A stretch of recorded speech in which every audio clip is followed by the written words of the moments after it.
Oui. 95, moi, je suis parti aussi pour voir les bruits habituels. La relation entre le gouvernement et les sociétés. C'est là où sont les animaux.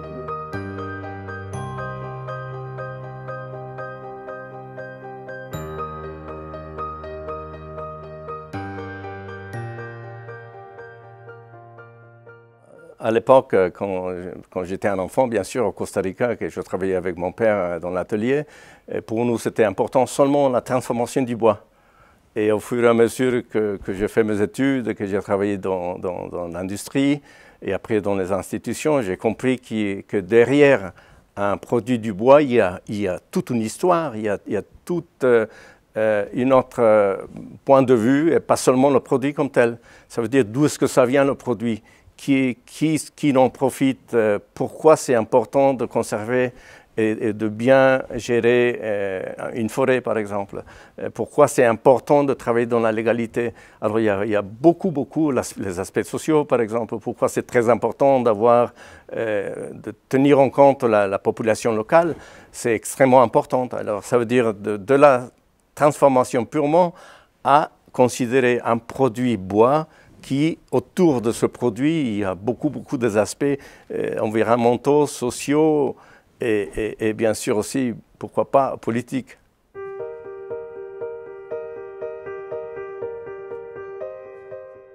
La place qu'occupe le bois tropical dans le monde en général, c'est à peu près 10% de la production totale. Ça veut dire 10% tropical et 90% les autres espèces.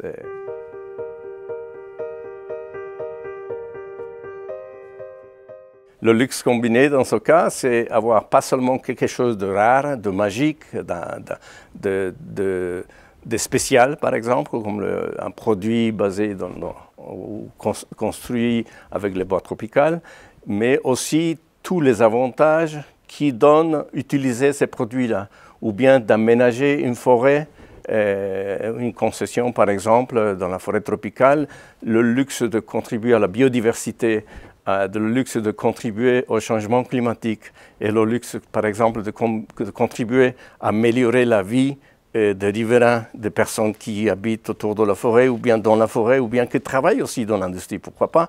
Parce que bon, la forêt et l'industrie de bois tropicaux, par exemple, c'est une industrie qui donne beaucoup d'emplois. Et ça, c'est vraiment un luxe qui devrait être aussi valorisé.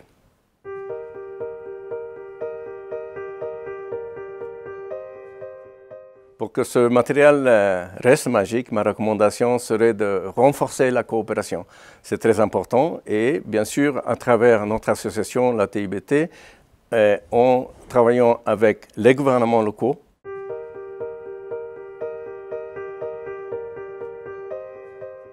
Fair & Precious, c'est un programme, c'est exactement l'outil que nous utilisons pour la communication des forêts qui sont certifiées.